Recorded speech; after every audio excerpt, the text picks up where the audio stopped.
بسم اللہ الرحمن الرحیم۔ فضیلت شب برات اور اس رات نماز کا حکم۔ ماہ شعبان میں عبادات اور 15ویں رات میں شب بیداری اور نمازوں کا اہتمام کرنا، دیگر رسومات اور بدعات جنہیں کچھ مسلمان کرتے ہیں، شرعی نقطہ نظر سے ان کا کیا حکم، کیا حیثیت ہے؟ پھر وہ من گھڑت احادیث جو بعض واعظین کی زبانوں سے بلا جھجک سنی جاتی ہیں، کتب حدیث میں ان کا کیا حکم ہے اور وہ کیسی ہیں، درج ذیل آپ سماعت فرمائیں۔ نمبر 1، حضرت عائشہ رضی اللہ تعالی عنہا فرماتی ہیں کہ میں نے ایک رات رسول اللہ صلی اللہ علیہ وسلم کو گم پایا تو میں آپ کو تلاش میں نکلی۔ میں نے دیکھا کہ آپ بقیع میں اپنا سر آسمان کی طرف اٹھائے ہوئے ہیں، دعا کر رہے ہیں، اور مجھے دیکھا تو آپ صلی اللہ علیہ وسلم نے فرمایا، کیا تمہیں اس بات کا خوف تھا کہ اللہ اور اس کے رسول صلی اللہ علیہ وسلم تمہارے ساتھ خیانت کریں گے، تم پر ظلم کریں گے؟ حضرت عائشہ فرماتی ہیں کہ میں نے عرض کیا کہ مجھے ایسا محسوس ہوا کہ آپ اپنی دیگر ازواج مطہرات میں سے کسی زوجہ کے پاس تشریف لے گئے ہوں گے۔ آپ صلی اللہ علیہ وسلم نے فرمایا، اللہ تعالیٰ شعبان کی 15ویں شب کو آسمان دنیا پر نزول فرماتا ہے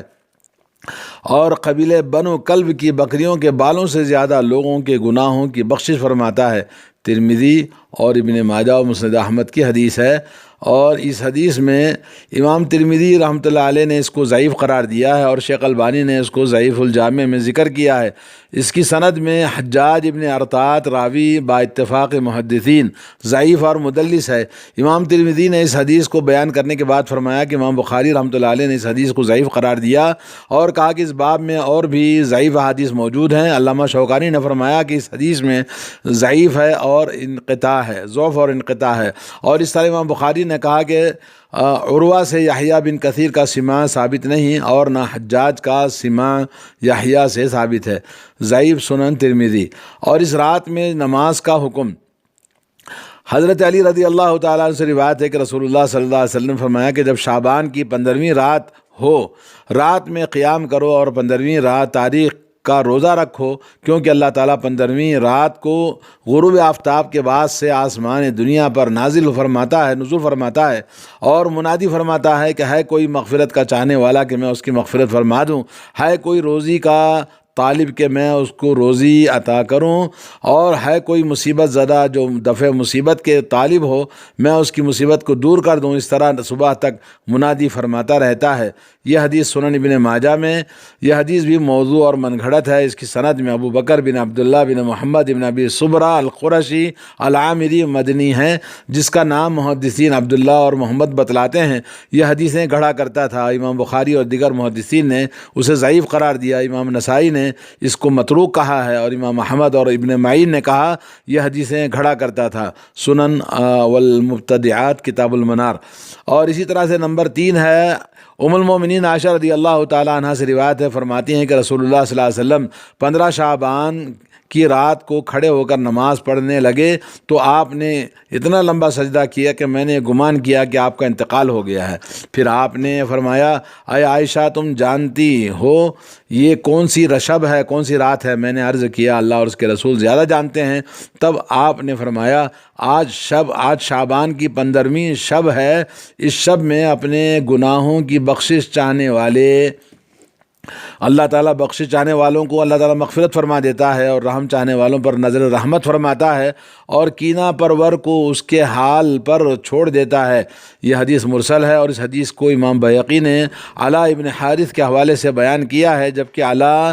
راوی کا حضرت عائشہ رضی اللہ تعالی عنہا سے سماع ثابت نہیں ہے۔ جی، یہ حدیث تحفۃ الاحوذی کے اندر یہ لکھا ہوا ہے۔ اسی طرح حضرت ابو ہریرہ رضی اللہ تعالیٰ عنہ سے مروی ہے وہ حدیث جس میں مخصوص طریقے سے 12 رکعت پڑھنے کا حکم ہے، موضوع من گھڑت ہے، اور اسی طرح وہ حدیث بھی موضوع ہے جس میں 100 رکعت پڑھنے کا حکم آیا ہے۔ علامہ ابن رجب رحمۃ اللہ علیہ فرماتے ہیں کہ نبی کریم صلی اللہ علیہ وسلم سے اور صحابہ کرام سے کوئی مخصوص نماز اس رات میں 15 شعبان کو ثابت نہیں، اور اسی طرح شیخ ابن باز رحمۃ اللہ علیہ نے اپنے فتاویٰ میں لکھا ہے، اس رات کی فضیلت میں جتنی بھی روایت آئی ہیں سب کی سب موضوع اور من گھڑت اور جھوٹی ہیں۔ علامہ شوکانی فرماتے ہیں کہ نصف شعبان کی جتنی بھی روایات نمازوں کے بارے میں آئی ہیں وہ سب باطل اور موضوع ہیں، اور اگر ان احادیث پر غور کیا جائے تو بخوبی اندازہ لگایا جا سکتا ہے کہ ایک ہی شب میں ایک ہی وقت میں آپ صلی اللہ علیہ وسلم بقیع قبرستان میں آسمان کی طرف سر اٹھا کر دعا کر رہے ہیں اور گھر کے اندر حالت سجدے میں مشغول دعا ہیں، اور اسی طرح متضاد الفاظ اور واقعات حدیث کے موضوع اور من گھڑت ہونے کے لیے بالکل واضح ہیں۔ اب آئیے آپ کو بتاتے ہیں 15 شعبان کا مخصوص روزہ اور عبادت کا حکم۔ جہاں تک اس رات کی عبادت کا سوال ہے وہ کسی صحیح حدیث سے ثابت نہیں، اور وہ روایت جس میں 15ویں شعبان کو ایک دن کا روزہ رکھنے سے 60 سال کے گزشتہ اور 60 سال کے آئندہ روزے کے رکھنے کا ثواب ملتا ہے، موضوع اور من گھڑت ہے۔ اس سلسلے میں کوئی بھی ایسی صحیح حدیث نہیں جس میں 15 شعبان کے روزے اور رات کی عبادات کرنے یا قبرستان جانے کا ثبوت ہو، بلکہ سب کے سب موضوع اور من گھڑت اور ضعیف ہیں جن کی بنیاد پر کوئی مذہب اور عقیدہ نہیں بنتا۔ علامہ محمد رشید رضا فرماتے ہیں کہ 15 شعبان میں کی جانے والی جتنی عبادتیں لوگوں نے ایجاد کر لی ہیں وہ سب کی سب نہ اللہ تعالیٰ کے کتاب میں کہیں موجود ہیں اور نہ ہی رسول کریم صلی اللہ علیہ وسلم کی زبان مبارک سے یا آپ کی سنت صحیحہ سے ثابت ہیں۔ ایسی روایات کو عوام کے سامنے بیان بھی نہیں کرنا چاہیے، کیونکہ اس پر اللہ کے رسول صلی اللہ علیہ وسلم کی زبردست وعید آئی ہے، اور رسول اللہ صلی اللہ علیہ وسلم کا ارشاد ہے اتقوا الحدیث عنی الا ما علمتم، اللہ سے ڈرو، اللہ تعالیٰ سے ڈرو کہ میری طرف حدیث کو بیان کرنے سے بچو سوائے اس حدیث کے جس کو تم سچ جانتے ہو، پس جس نے میری طرف جان بوجھ کر جھوٹ بات منسوب کی وہ اپنا ٹھکانہ جہنم میں بنا لے۔ ترمذی اور ابن ماجہ کی صحیح حدیث ہے کہ جھوٹ بول کر اپنا ٹھکانہ کیوں جہنم میں بنا لیتے ہیں یہ مولوی لوگ۔ رسول اللہ صلی اللہ علیہ وسلم منصب نبوت کے بعد 23 سال باحیات رہے اور ہر سال شعبان کا مہینہ آتا رہا اور اس کی 15ویں تاریخ بھی آتی رہی۔ اسی طرح آپ صلی اللہ علیہ وسلم کے بعد خلفائے راشدین، صحابہ، تابعین، تبع تابعین اور دیگر ائمہ اسلام کی زندگی میں شب آتی رہی، مگر کسی ایک سے بھی اس تاریخ یا اس رات کو کوئی مخصوص عمل ثابت نہیں ہے، اور نہ ہی ان میں کسی قسم کے عبادتوں کا، نہ کسی قبرستان کی زیارت کا، نہ اس شب کو شب برات کا نام دیا، نہ شب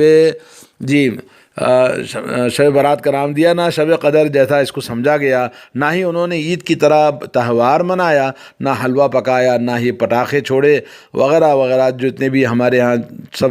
بنائے جاتے ہیں لوگوں کے درمیان اس طرح کی چیزیں۔ پتہ چلا کہ یہ سب شب برات کو جو کچھ کیا جاتا ہے سب خرافات اور بدعات اور واہیات اور ضلالات ہے، سراسر غیر مسلموں کی نقل ہے اور اسلام سے اس کا کوئی تعلق نہیں ہے۔ عام طور پر حلوہ کے تعلق سے یہ روایت کی جاتی کہ اللہ کے رسول صلی اللہ علیہ وسلم کے دندان مبارک شہید ہو گئے تھے، آپ کو حلوہ پکا کر کھلایا گیا، اس لیے ہم بھی خوشی میں اس طرح کرتے ہیں، حالانکہ کسی بھی صحیح حدیث سے اس کا ثبوت نہیں رہا۔ رسول اللہ صلی اللہ علیہ وسلم کے دندان مبارک کے شہید ہونے کا جو واقعہ ہے یہ جنگ احد میں آیا تھا، یہ ماہ شوال کا واقعہ ہے، تو اس طرح سے اس سے جوڑنا بالکل جہالت اور نادانی ہے، نہ کہ شعبان میں۔ اگر دندان مبارک کی شہادت کا حلوہ پکانے کا سبب ٹھہرا تو پھر صحیح روایات کی بنا پر شوال میں حلوہ پکانا چاہیے، جبکہ شوال میں کوئی حلوہ نہیں پکاتا۔ اس طرح کچھ لوگوں کا یہ بھی عقیدہ ہے کہ اس رات مردوں کی روحیں اپنے اپنے گھر والوں کی زیارت کے لیے آتی ہیں، تو حلوہ وغیرہ پکا کر اور اس پر فاتحہ خوانی کر کے ان کو ایصال ثواب کیا جاتا ہے، اس طرح وہ خوش ہو کر واپس چلی جاتی ہیں۔ بصورت دیگر اگر ایسا ایصال ثواب نہ کیا گیا تو گھر والوں پر لعنت بھیجتی ہیں، حالانکہ یہ عقیدہ کافرانہ اور مشرکانہ ہے اور اللہ کے رسول صلی اللہ علیہ وسلم پر سراسر بہتان ہے، کیونکہ کسی بھی انسان کی روح خواہ مومن ہو یا کافر مرنے کے بعد دوبارہ اس دنیا میں نہیں آتی۔ قرآن و حدیث کی روشنی میں مومنین کی روحیں اعلیٰ علیین میں اور کافرین کی روحیں سجین یعنی عالم برزخ میں ہوتی ہیں۔ پھر مومنین کی روحیں جنت کی نعمتیں چھوڑ کر یہاں کیوں آنے لگیں اور جہنمیوں کو جہنم سے چھٹکارا کہاں؟ جہاں تک قبرستان کی زیارت کرنے اور مردوں کے لیے دعائے مغفرت کرنے کا مسئلہ، یہ ہر وقت جائز ہے، مگر شعبان کی 15ویں شب کو اس کا مخصوص اہتمام کرنا گمراہی ہے، اس لیے کہ اس کا کوئی صحیح صحیح ثبوت نہیں ہے۔ اللہ تعالیٰ کا یہ دین کامل اور مکمل ہے۔ رسول اللہ صلی اللہ علیہ وسلم نے حجۃ الوداع کے موقع پر جامع خطبہ دیتے ہوئے فرمایا، لوگوں میری بات سن لو، کیونکہ میں نہیں جانتا کہ شاید اس سال کے بعد اس مقام پر تم سے کبھی نہ مل سکوں۔ اور آپ نے یہ بھی ہمیں فرمایا، میں تم میں سے ایک ایسی چیز چھوڑے جا رہا ہوں، اگر تم اسے مضبوطی کے ساتھ پکڑے رہو گے تو اس کے بعد کبھی ہرگز گمراہ نہ ہوں گے۔ وہ ہے اللہ کی کتاب اور میری سنت۔ صحیح مسلم۔ جب رسول اللہ صلی اللہ علیہ وسلم خطبے سے فارغ ہوئے تو اللہ تعالیٰ نے یہ آیت نازل فرمائی، الیوم اکملت لکم دینکم واتممت علیکم نعمتی ورضیت لکم الاسلام دینا۔ آج میں نے تمہارے لیے تمہارا دین مکمل کر دیا اور تم پر اپنا انعام بھرپور کر دیا اور تمہارے لیے اسلام کو دین ہونے پر رضامند ہو گیا۔ سورہ مائدہ آیت نمبر 3۔ تو بھائیوں، اب جب کہ دین مکمل ہو گیا، اللہ نے اعلان کر دیا کسی کمی بیشی کا ذرہ برابر گنجائش اس کے اندر نہیں ہے، تو اس کے بعد اگر ہم کوئی ایسا عمل کریں جس کا ثبوت قرآن و سنت میں صحابہ سے نہ ہو اور صحابہ سے بھی نہ ہو، اور یہ دین میں ایک طرح کی زیادتی ہوگی، اور زیادتی انسان کو ہلاکت اور گمراہی کا سبب بنے گی، اور یہی گمراہی انسان کو جہنم میں لے جائے گی۔ حضرت عائشہ رضی اللہ تعالیٰ عنہا ام المومنین سے مروی ہے، رسول اللہ صلی اللہ علیہ وسلم نے فرمایا، من احدث فی امرنا ما لیس منہ فہو رد۔ جو شخص ہمارے اس دین میں کوئی نیا کام ایجاد کرے گا جس پر ہمارا حکم نہیں ہے تو وہ کام مردود ہے۔ اور فرمایا، من عمل عملا لیس علیہ امرنا فہو رد۔ جس کسی نے ایسا عمل کیا جس پر ہمارا حکم نہیں تو وہ کام مردود ہے۔ صحیح بخاری صحیح مسلم کی حدیث ہے، یعنی سنت سے دلیل نہ ہو تو وہ مردود ہے۔ حضرت جابر رضی اللہ تعالیٰ عنہ سے مروی ہے کہ نبی کریم صلی اللہ علیہ وسلم ہر خطبے میں حمد و صلوات کے بعد فرماتے تھے، سب سے بہترین بات اللہ کی کتاب ہے اور سب سے اچھا طریقہ محمد رسول اللہ صلی اللہ علیہ وسلم کا طریقہ ہے، اور سب سے بدترین کام دین میں نیا کام ایجاد کرنا ہے۔ دین میں ہر نیا کام بدعت ہے، اور ہر بدعت انسان کو گمراہی میں لے جاتی ہے، اور گمراہی انسان کو جہنم میں لے جاتی ہے۔ صحیح مسلم۔ اور شیخ الاسلام ابن تیمیہ نے اس معاملے میں ایک قاعدہ ذکر کیا، فرماتے ہیں علماء کرام کا اس بات پر اجماع ہے، جب کسی مسئلے میں لوگوں کا آپس میں نزاع پیدا ہو جائے تو اس کا فیصلہ کتاب اللہ اور سنت رسول اللہ کے ثبوت کر دیا جائے، جس کا وہ دونوں فیصلہ کر دیں، یا ان دونوں میں سے کسی ایک سے ثبوت مل جائے تو وہ کام مشروع ہوگا اور اس کی اتباع کرنا واجب ہوگا۔ اور جو مسئلہ ان دونوں کے خلاف ہو، یعنی قرآن میں بھی نہیں سنت میں بھی نہیں ہے، تو وہ باطل ہوگا اور اسے چھوڑنا واجب ہوگا۔ اور جس عبادت کا ذکر قرآن و سنت میں نہیں وہ بدعت ہے، اس کا ذکر کرنا، اس کا عمل کرنا جائز نہیں، چاہے جائے کہ اس کا دعوت دی جائے اور اسے پسند کیا جائے۔ جی، فتاویٰ کے اندر یہ بات موجود ہے۔ آخر میں یہ ہے کہ علماء کرام کا اس سلسلے میں یہ کہنا ہے، حافظ ابن رجب فرماتے ہیں اپنی کتاب لطائف المعارف میں لکھا ہے، 15 شعبان والی عبادت شام کے کچھ فقہا سے ثابت ہے جو تابعین کے زمرے میں آتے ہیں، جس کا ثبوت نہ رسول اللہ صلی اللہ علیہ وسلم سے اور نہ صحابہ کرام سے ثابت ہے۔ اور امام اوزاعی، امام ابوبکر طرطوشی، علامہ شوکانی، حافظ عراقی، امام نووی رحمہ اللہ اور دیگر محققین علماء کرام نے اس 15 شعبان والی احادیث کی تحقیق کی ہے اور اس کو موضوع اور من گڑت ہونے کو اپنی کتابوں میں لکھا ہے۔ اسی طرح علامہ سعید ابن عزیر یوسف زئی اپنی کتاب بدعات اور ان کے تعارف میں لکھتے ہیں کہ شب برات میں حلوہ اور نوافل کے ایجاد شیعہ رافضی حضرات نے کی ہے۔ 14ویں شعبان ان کے بارے میں یہ لکھا ہے کہ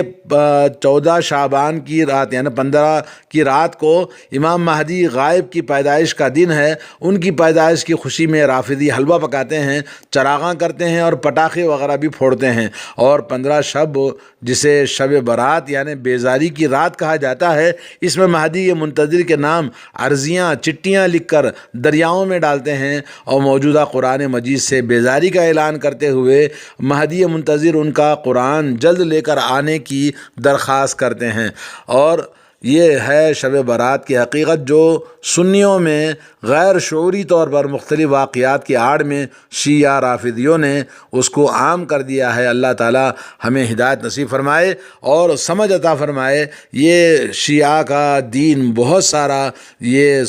بریلویوں میں داخل ہوا اور بریلویوں سے دیکھا دیکھی دوسرے تمام مقلدین کہیں یا کہ وہ جو مذہب کے آڑ میں لوگوں نے امام ابو حنیفہ رحمۃ اللہ علیہ سے بھی یہ چیز ثابت نہیں ہے، بلکہ امام حنیفہ کے ماننے والے کیسے بے وفا اور بے وفائی کرتے ہیں کہ نام امام حنیفہ کا لیتے ہیں، مگر امام حنیفہ رحمۃ اللہ علیہ سے بھی اس طرح کوئی بھی چیز ثابت نہیں ہے۔ اللہ تعالیٰ ہدایت دے، اللہ تعالیٰ ہم تمام کو اس طرح کے بدعات و خرافات اور واہیات سے اور گمراہیوں سے اور جلالت سے اللہ تعالیٰ امت کو بچائے۔ آج اللہ تعالیٰ کا قہر اسی لیے ہے اور گمراہیوں کی وجہ سے ہمارے اوپر سے بلا نہیں ٹل رہی ہے، اور ہندوستان کے اندر ظالموں کو اللہ نے مسلط کر دیا، پھر بھی ہندوستان کے مسلمانوں کو عقل سمجھ نہیں آتی۔ ان بدعات سے توبہ کریں، سنت صحیحہ کی اتباع کریں اور صحیح علم کی تلاش اور جستجو تحقیق کریں اور صحیح سنت پر عمل کریں۔ وصلی اللہ علیہ نبینا محمد وعلی آلہ وصحبہ اجمعین۔